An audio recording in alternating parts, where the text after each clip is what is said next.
Make sure my cell phone is turned off. Is everybody ready? No, I just have my cell phone.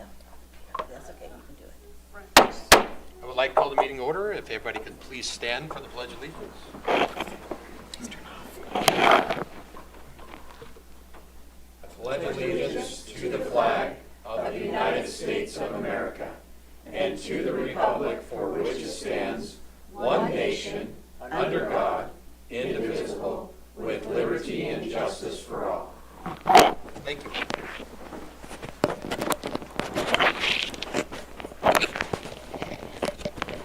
Can we have a roll call, Stacy? Justin Rock. Here. Marianne Miesner. Corrine Dudo. Here. David Glabe. Here. Ricky Joe Hickey. Here. Molly King is absent excused. Denise Wheeler. Is there any changes to the agenda? No changes tonight.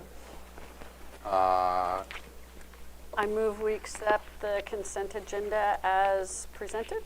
Second. Perfect. We have a motion and a second. All in favor? Aye. Aye. All right. This portion of the meeting will be public comments, so anything that is not on the agenda tonight is this time.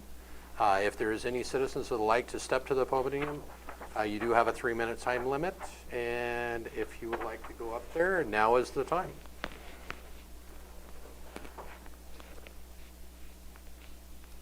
I don't see anybody rushing, so we will move on to our next item. Public hearings, we have none. Unfinished business, we have none. New business.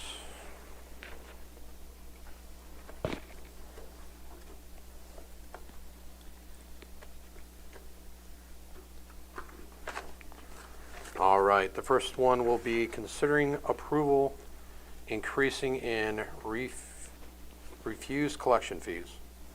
Can we have the staff report on this one? Thank you, Mr. Mayor, members of the council. The franchise agreement with Waste Pro requires that any increases be approved by the city council. Mr. Larvick is here with a request to increase fees effective on March 1st. And I'll go ahead and, unless you have any questions, turn it over to him so he can kind of walk through the specifics.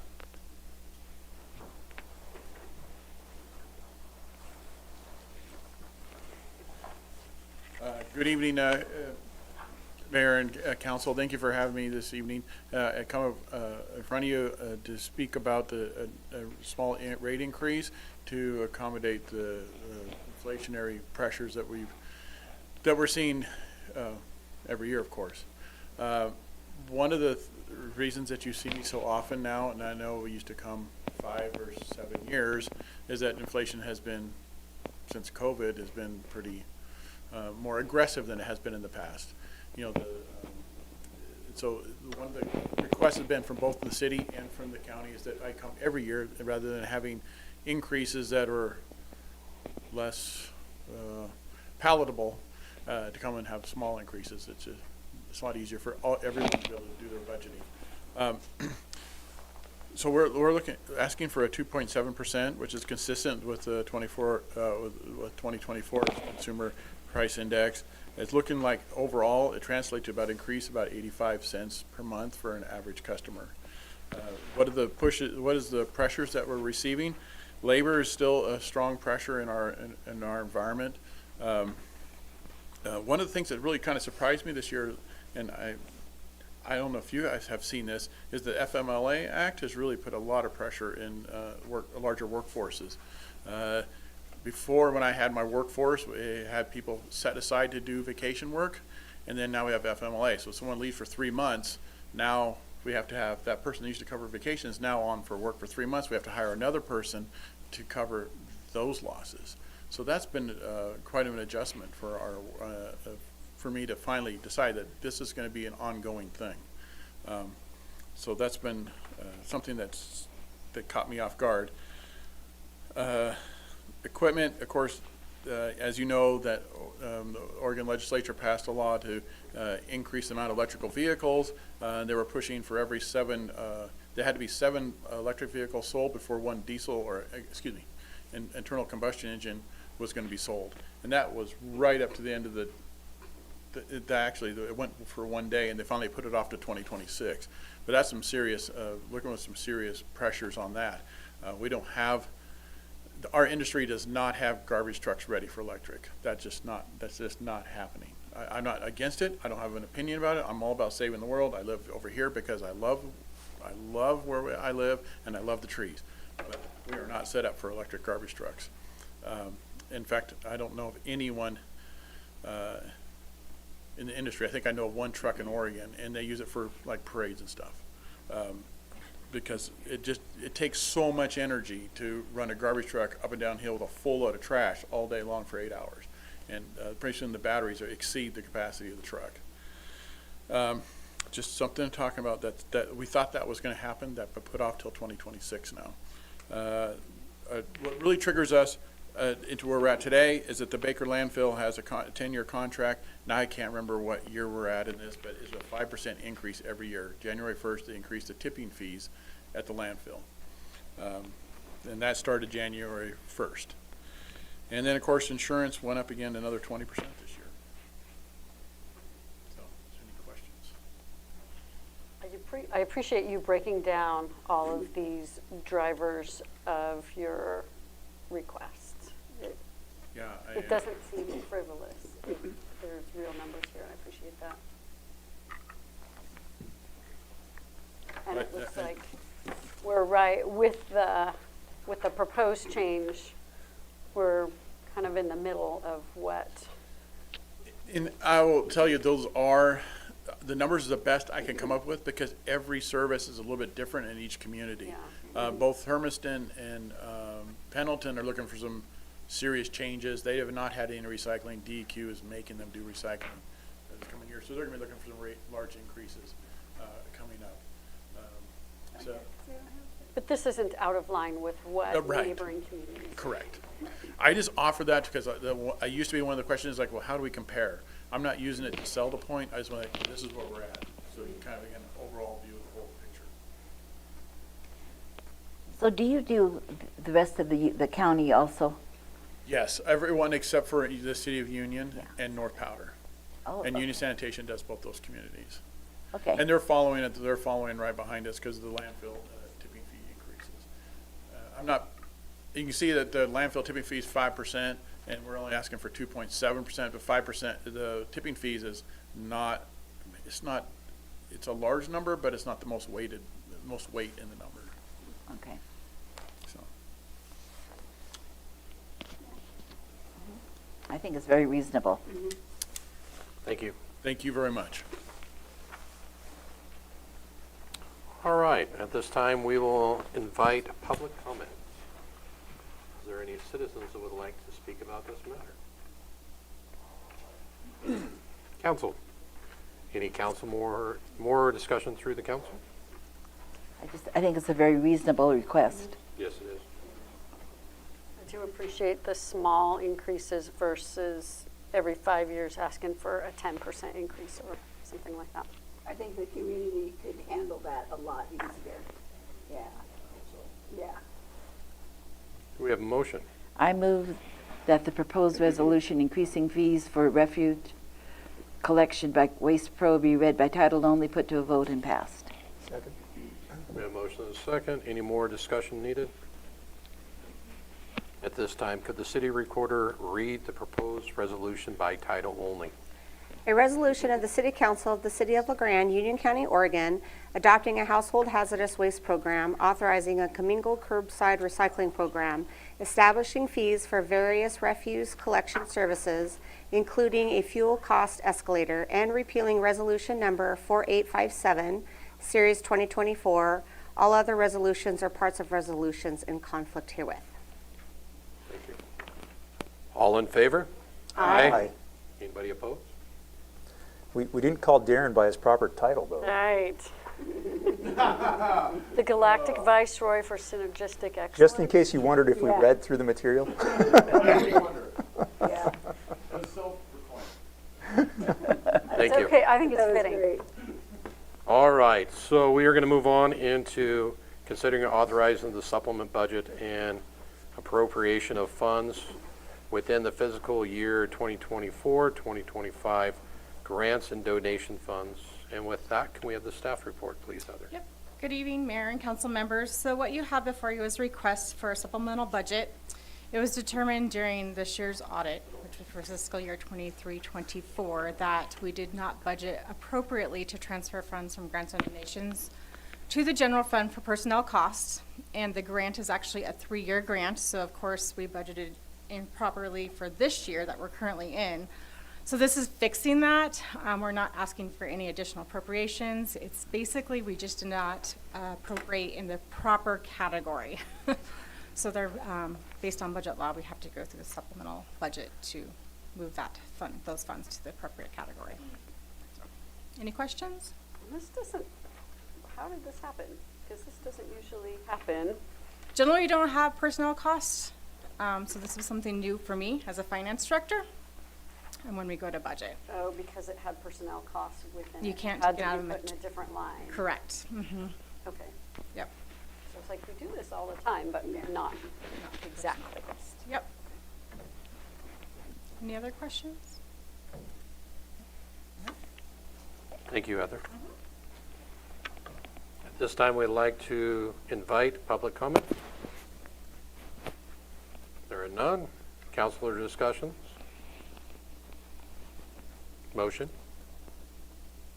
I move that the proposed resolution authorizing a supplementary budget transfer appropriation from materials of services to interfund transfers within the grant and donation fund budget be read by title only and put to a vote and passed. A second. We have a motion and a second. Is there going to be any more discussion? At this time, could the city recorder read the proposed resolution by title only? A resolution of the City Council of the City of LaGrande, Union County, Oregon, authorizing the creation of a transfer appropriation category and the transfer of appropriations within the fiscal year 2024-2025 grants and donations fund budget. Thank you. All in favor? Aye. Anybody opposed? No? Perfect. All right, so our next one will be considering adopting retreat summary and city districts managers' top priorities for the fiscal year 2025 through 2026. Could we have the staff report, Robert? Thank you, Mr. Mayor, members of the council. You may recall being, I believe, in this room for not a whole lot of time. It was a fairly quick retreat, which I think speaks to the tenure on the council. Not a lot of change in priorities or focus. We are, in fact, keeping the same top priorities for the coming fiscal year that we have in place. Council didn't see any need to make any revisions to that. In your packet, you have the retreat topics, and the writing in red following each one was the guidance that was received by the council. The intent with this each year is to capture that so that we kind of have a record of that. Copies of the retreat summaries, once they're approved, and the priorities will go out to the budget committee. I think we actually started sending them to all of the committees just so that they have them, so they're aware of what the intent is of the council each year. But the budget committee was the one specifically that the council asked a number of years ago to make sure they received those, because again, a lot of the retreat priorities translate into budget guidance for the requested and ultimately proposed budget. I'm happy to answer any questions that you may have. Thank you, Robert. If there is no questions, at this time I will invite public comments. Once again, there is nobody running to the podium, so we will move on into council discussion. Do we need to have any discussion? Motion? I move that the city manager's top priorities for fiscal year 2025-26, as discussed during the annual council retreat on January 27th, 2025, and outlined on the attached city council retreat summary, be adopted as presented. Second. Is there any additional discussion need to be had? No, the only thing I think that, as mayor, maybe you want to read what they are, at least the topic heading, so that the public knows what we're talking about. What are you talking about? Well, It is in the... yeah, the front. the fiscal management, street and road Yeah. infrastructure. Robert's Right. things were on the top. They are in the, Right. they are on the website. Oh, They'll okay. see. Okay, well then that's fine. Then just make sure they know that. They do. It is on our website, and everybody can look it up and want to see all of our retreat topics. They are there. And with that, all in favor? Aye. Anybody opposed? Thank you. All right, we are going to go consider appointing citizens to the Budget Committee and Landmarks Commission. Looks like we have two positions that are up for the budget. I move that Josh Bachman and Matt Barber be appointed to the Budget Committee, each for a 3-year term, which will expire December 31st, 2027. Is there any discussion on this? A second. You need a second. Oh, I'm Second. sorry. Oh, I've made a motion and I hear a second. Is there any more discussion? I think they're both qualified. Yes. With that, all in favor? Aye. Anybody opposed? The second one will be for landmarks. Looks like we have one position open. I will move that Rod Meilenberg be appointed to the Landmarks Advisory Commission for a 3-year term, which will expire on December 31st, 2027. I'll second. We have motion and a second. Any more discussion? I do want to say that something came up with our latest landmarks issue. Someone made a comment, someone from the public made a comment of, why do you have, it's stacked with people who are in the industry and they're just trying to get business. I feel that that is totally opposite of what our intent should be. We want people who understand landmarks to be on this commission to give us solid advice, and I stand by that.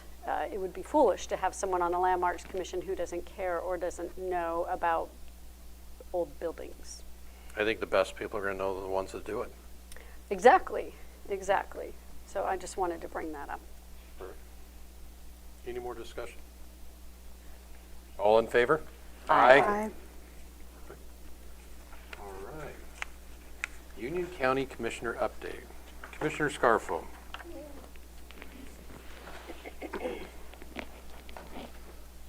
Good evening, Mayor and Councilors. I would like to welcome Councilor Ricky Joe Hickey. Welcome. Thank you. And I'd like to thank Councilor Nicole Howard for her time on the council as well. I wasn't here last month. I did watch it online. That was exciting. You guys aren't finding that humorous at all. No. Okay. So a little update on what's been going on in my world. I went to Salem this past weekend. It was Fair Day, and I went there and spreading the good word of Union County Fairgrounds not having any working bathrooms. I'm not going to say we're going to get this money. It's very early in the game, but everybody I talked to was like, Matt, we are shocked you've not got this yet. Right now, House Bill 2527 is brought forward by Representative Levy, and we now have 7 House reps that have signed on. I did not get to everybody. I had short time when I was there. I'm going back this weekend. My goal is to get 20. And we can't get any senators. Senator Nash was signed on, but there's some kind of rule about having senators and signing onto a House bill right now. I don't know the legalities on that, but if that was the case, I would be going for about 40. I really think that this is a deal. They're actually trying to put it on other fair bills as a -1 amendment, which is a fantastic thing because they believe that in legislation, if they see that something's going to pass, they want to add on to it and piggyback onto it, but I don't want anything on 2527. I want to keep that as clean as possible. We're also in capital construction, and when they put a -1 amendment on, it's just going to make some other legislators' bill stronger because they're not going to say, oh, we don't want bathrooms in the Union County Fairgrounds. They're going to say, oh, that's a good one to have on, and it kind of bolsters them up. I've been having some negotiations with some of the reps and senators about this, and I kind of don't want that to be a -1 amendment. I just I don't want to get it muddied. I don't want them to be like, well, let's just see if this one passes and this, and then we get forgot about again. But I'll be going back again this weekend for that, and about every month until that gavel hits and we get this funding. But I also want to bring up the point, if you guys are following any bills in legislature, any concerns, pros or cons, please let me know, since I will be there. I would love to go talk to anybody that's sharing some of these bills. So please bring them to my attention. While I'm there, I know everybody by name except for the new legislators, Senate and the House, because they just got elected. But I know the ones that have been there for a long time. And so if there's anything that the city has. Oh, the other thing too is I'll be going to NACO hopefully this year, and I don't get stuck on I-84 again and miss my flights. But I will be meeting with some federal lobbyists looking at, new administration. Maybe we get some jail money this year, I don't know, or next year. Maybe these lobbyists can help with getting $80 million to our community, I don't know. So if there's anything federally as well, I'll be going over and meeting with Congressman Bentz and probably Senator Wyden and Senator Merkley. So if there's anything federally, please let me know. I'll be leaving on the 28th of this month. And I'll be missing next month's meeting. I apologize in advance. So, any questions? You can watch us online. I will. I wasn't going to miss last month's. Holy smokes, that was a good one. Matt, would love to talk with you about 2204, which I testified on last week. So that's one that would help our county significantly, I think. Okay, what's the healthcare sector? We could talk offline if you. Yeah, we'll okay. talk offline. But Yeah, once again, there's 4,000 bills. right, there's a lot. And so the commissioners were all kind of, Commissioner Anders is watching the natural resources, and Commissioner Sievert's watching the fertilizations and agriculture, and I'm trying to pick up everything in between behavioral health, fairs, and economic development and stuff like that. So there's a lot. How long have you been working on this? The fair bathrooms, it's been years, right? Is that correct? Correct. Yeah. I would say COVID didn't help. Okay. And I'm on my 7th year right now, and I would say 5 years. The last 3, we should have received this 2 years ago. Last year, we had it, but a deal was made in the last second. I'm not going to say what deal it was, but if you want to come with me offline, I will tell you all about it. I will. And is there anything that the public can do to assist you in being heard and having a voice over there? Yeah, if you want to write some letters or contact me, right now, I think they're kind of like, we just need to get Matt this money so we could shut him up. Great. Good job. That's good. No, it's talking. It's good. well, yeah, wonderful, but if I could be working on other things. This should have been done 2 years ago, and that's what everyone keeps saying. Yeah. This should have been done. But politics got involved, and we were the brunt of it. It's kind of sad, and it's frustrating, but I'm not stopping. Are you seeking more money now since the prices have probably gone up? No, actually, it all leveled out. We're still at 2.5 million Okay. to finish the project. Okay. And because I asked for 2.5 in the short session last year, and it's still 2.5 now. Okay. Representative Mannix was trying to get us 3. Oh, And I was like, if you want to put a bill forward for us for 3, I'll take it. But we don't need 3, we need 2.5, but I'll take 3. But that bill never surfaced. Oh. And then there's a couple other fairground bills that is going to uncap the 1% for fairgrounds. Senator Nash has got Senate Bill 780, and Rep. Anna Scharf's got one also. It's not 2136, that's the emergency man. Anyway, there's some that will increase the fairgrounds payments from the state from $53,000 to almost $251,000. Back in 2007, 2008, the state asked organizations, since we're in that Great Recession, if they could pull back a little bit on their funding, and the Oregon Fairs Association was one of them, because the fairs used to receive 1%, and they said, yeah, we will cut back, but when the state gets into better standing, that we want that 1% back. They never gave it back to us. So we're just asking for them to uncap that. And $251,000, if that was never capped at the beginning, I don't think we'd be asking for money for water infrastructure. But here we are, but the $251,000 down the road, and it may, depending on lottery, because it's coming from lottery funds, that's going to help out a ton. Especially, as we all know, it's just not the fair. It's the grounds. When the state comes, we have the fires, we have the flooding, hey, where are your fairgrounds at? Yeah, we'll be ready, instead of like them showing up and being like, hey, where are your fairgrounds at? And oh, by the way, we don't have any toilets. Like, well, what kind of emergency preparedness is that? Good point. I've been working on this for a while, Marianne. Any other questions? But please get a hold of me with any federal issues or anything. I'm going every month until the gavel hits, so if there's a bill that pops up, let me know. And then 2204, Councilor Glib, we'll talk. Thank you. Thank you. Thank you, Commissioner. Any staff comments?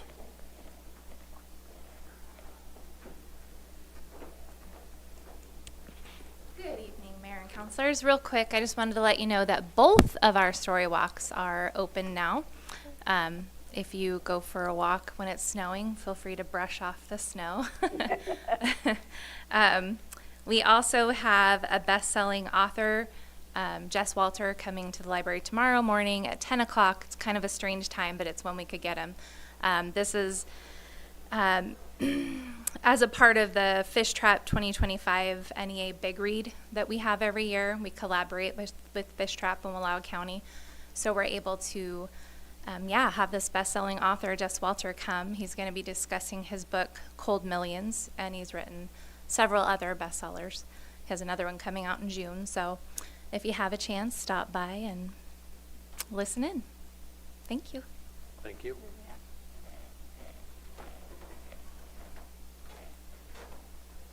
Good evening, Chief. Good evening, Mr. Mayor and councilors. I just want to give you an update about a few things that's going on at the police department. It's been a while since I've spoke to you directly. Staffing report, I always look at you, Marianne, but staffing report, we've had some positive movement in our hiring and filling vacancies at the police department. If you remember in our last budget hearings, we decided to move forward with hiring 2 additional 911 dispatchers. With the vacancies that we had at the time and some retirements, we just now are back to our full authorized dispatch staffing. Let me finish. But we have not, so we still need to fill those 2 additional positions. The good news is, so really we're at full staffing before we approved those additional positions. So we're 2 short in the dispatch center. The good news is that we have 1 candidate that is deep in the process, and things are going real well with that. So we're very hopeful that that will work out. And if it does, then we will have 1 vacancy. We're testing tomorrow. I'll take your applications tonight if you're interested, and we'll slide you in for the testing tomorrow. But and police officers, we have 2 vacancies today, but we also have a police officer candidate deep in the process, and so we're testing again later this month. So that's the staffing update. And I wanted to share with you where we're at. If you remember, in the fall, you approved the expenditure of contingency funds to develop an RV storage facility that was unforeseen. Appreciate, again, the support there. We went out, got bids, got a contractor, designed the facility, and the contractor is making really good headway, and so we anticipate that being complete soon. But I just wanted to let you know that it's underway and it's just about done. So, as a matter of fact, just before the meeting, I went and took a look, and it's looking real good. So, anyway, that's all I have, unless you have any questions for me. When will that be done? Well, I can't give you a specific date. I anticipate within the month. Yeah. So, yeah, looking forward to that. Do we have any candidates at the academy? Are they all finished? Officer Caden Chandler was at the police academy and graduated. I don't know if you saw it. We put it on our Facebook page. I saw that. Wonderful, wonderful person. He graduated. He's in training now. So he did some training. We call it FTEP, Field Training and Evaluation Program. So it's the in-house training. He started that before he went to the academy. He went and did his 16 weeks at the academy, and he's back now and finishing up his training in-house. So, yep, doing great. He was working today, as a matter of fact. Okay. Fortunately, you didn't have any contact with the police. Otherwise, you might have seen him. I haven't. Yeah. Thank you. Thank you, Chief.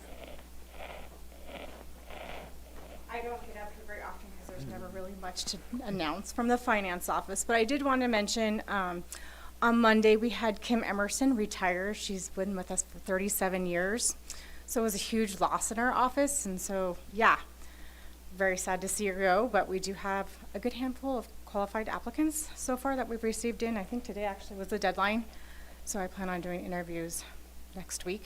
So, but yeah, just wanted to congrats out there for Kim Emerson. Is 37 years is a long time. A lot of history lost there, so. Thank you. Any other staff would like to make comments this evening? City Manager. Thank you, Mr. Mayor, members of the council. I forwarded an email to you earlier this week, or maybe it was last week, talking about the response that we got from the request for proposals for the city manager search. And we have set aside the 10th of February to do a work session. In looking at the qualifications, we actually had some scoring that I finished up today in terms of the firms that had submitted, and the three that I think are the most viable for us are GMP, Jensen Strategies, and Prothman. Prothman is one that's currently working on the fire chief search. And what I would suggest is that on the 10th, we have set aside 30 minutes each to do a Zoom interview so the council can hear from the three of those and then come consensus on who we should move forward with, if that works for the council. Okay, I see lots of nodding heads, so I'll take care of that, and that's the only thing I had to share this evening. Thank So you. we'll be here though, and they'll be on Zoom. Correct. Okay. So we won't be on Zoom. You will not, well, Unless you- well, you will be, but you'll Yeah, be. yeah. Okay, just want to make sure that was clear, that we're going to be Yeah, here we're, though. yeah, we're not going to do a bunch of, we're not going to do the Hollywood Squares thing. Yeah, thank you. Okay, thank you. Thank you, Robert. Counselors, is there anybody that would like to share anything? I had a comment. I communicated that I'm having some regrets about using law enforcement to address truancy. And I've had a few citizens bring up some pretty valid concerns and complaints, particularly with kids with disabilities and kids that have been bullied. I personally know of a kid that was bullied in our district and was physically harmed and still has injuries, and he didn't want to go back to school. He ended up changing districts, and I get that. So I'm feeling some regrets, and I want to revisit that at some point. At least have some discussion about that and how. And we talked about having some school district representatives telling us how that's being used. I also think we should listen to some parents and see what they think of that policy. Is it productive? Is it not productive? So that's just my thoughts. Have you talked to the police department? How do they feel? I have not, but I think it would be good to just get together with people on different sides of the issue and revisit it. We may come up with the same conclusion, and we may not. It's always nice to hear from other people, but I think we I guess I kind of like to hear what what Chief Bell has to say about it. Appreciate the question.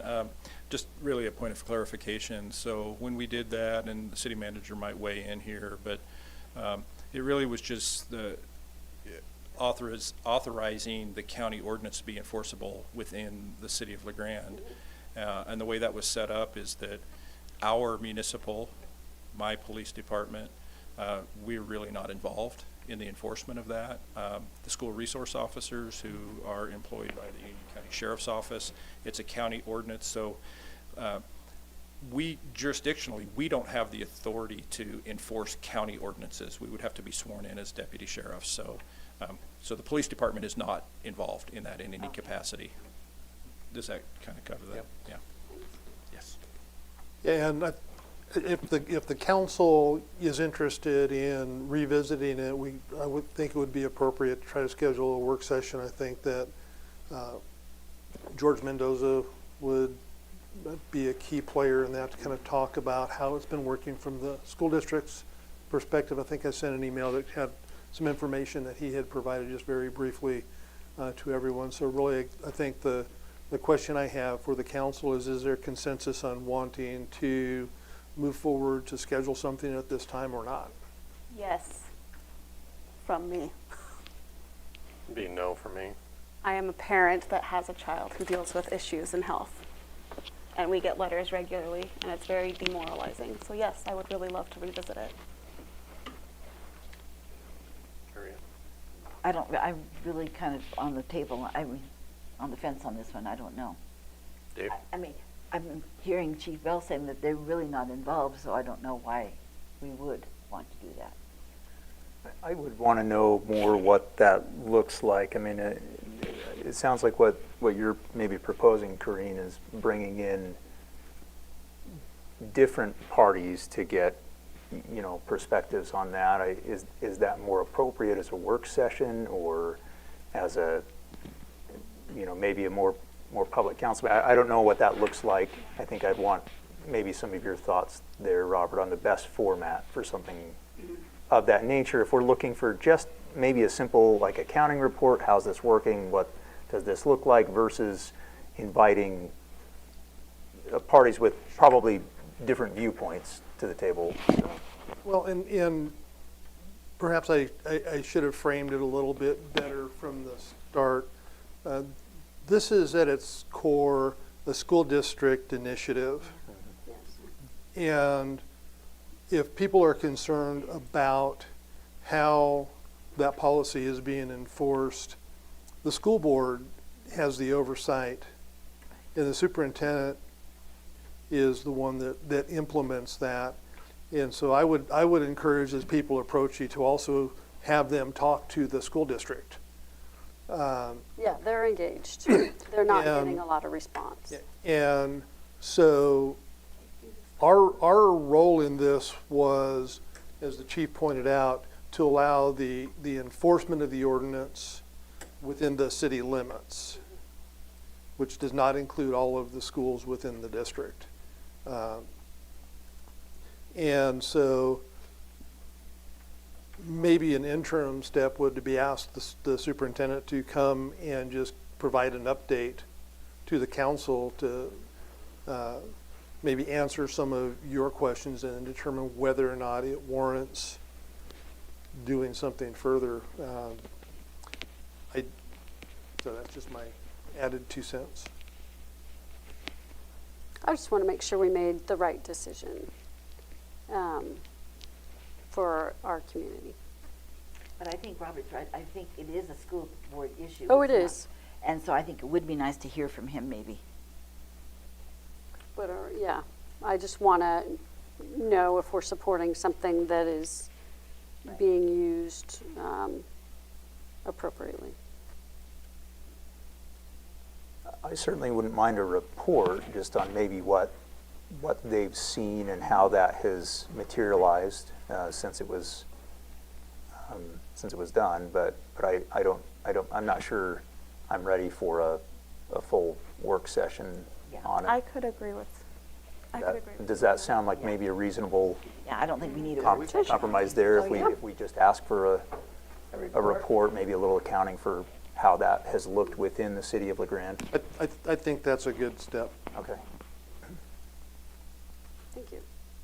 Any more comments? With that, I'm going to adjourn, and I am going to ask just for a few-minute break before we go into a roll recall. That's okay?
I'd like to call the meeting to order. We have a roll call, please. Justin Rock. Here. Mary Ann Meisner. Here. Green Dudo. Here. David Glabe. Ricky Joe Hickey. Here. Molly King is absent excused. Denise Wheeler. Is there any changes to the agenda? There are no changes. Thank you. Consent agenda. Do we have a motion? I move we accept the consent agenda as presented, sorry. Second, you need a second. Yes, we needed a second. Thank you. We have a motion and a second. All in favor? Aye. All right, this part of the meeting is for public comments. Is there any citizens that would like to discuss a non-agenda item? There is none. Public hearing, there is none. Unfinished business, there is none. New business. All right, so looks like we are going to be adopting a retreat summary and city district manager's top priorities for fiscal year 2025-2026. Mr. Robert? Thank you, Mr. Mayor, members of the agency. As with the city council meeting, the agency meets in a retreat to talk about the economic development piece and the goals and objectives for the agency for the coming fiscal year. The goals and top priorities remain unchanged from the current year. The key one within that for economic development and urban renewal is to continue to implement the urban renewal plan and economic development strategy as approved by the City Council and Urban Renewal Agency. So that's the one that we're most focused on. And again, the information provided by the agency as part of the retreat goes into the budget guidance to prepare the requested and ultimately proposed and then finally adopted budget for the agency for the coming year. And I'm happy to answer any questions that you may have. After this meeting, you have to tell them about the under levy. Is that correct? You have to. Yeah, we're in the process right now of putting together the notice to the taxing jurisdictions, and thank you for the question. So I think the deadline is the 14th of February, where we, based on what we think the amount to be levied to meet the requirements for the agency, we let the taxing jurisdictions know we're intending to under levy. This is the estimated increase in property taxes, and give them an opportunity to respond back. We have never had a taxing jurisdiction that has come online and say, please do not do the under levy. And that is just a notice that we're required to put together. It gives them an idea for budgeting so they can plug that in. But ultimately, the dollar amount levied isn't set until the budget is adopted, at which point we notify the assessor how many dollars to use as the basis for the tax levy for urban renewal. That's what I was. That's what I wanted to know for sure. Yep. Okay. Thank you. You're welcome. Any more questions for Robert? Nope. Public comments? Is there anybody that would like to speak on this matter? Nope. Any more agency discussion? A motion? I move that the district manager's top priorities for fiscal year 2025-2026, as discussed during the annual agency retreat on January 28th, 2025, and outlined on the attached retreat summary, be adopted as presented. Second. We have motion and second, and once again, as of the cities, it is on the website, so if any citizens would like to go, all of our retreat topics and goals are on there. And with that, is there any more discussion? At this time, all in favor? Aye. Aye. Anybody opposed? Nope. Thank you. All right. Looks like we have one person considering appointing a citizen to the Urban Renewal Advisory Commission. Looks like there is just one. I move that Josh Bachman be appointed to the Urban Renewal Advisory Commission for a 3-year term, which will expire December 31st, 2027. Second. We have a motion and a second. Any more discussion? Looks really well qualified. Yes. A nice addition. All in favor? Aye. All right. District manager comments? I have nothing. Thank you. Agency comments? With that, we are adjourned.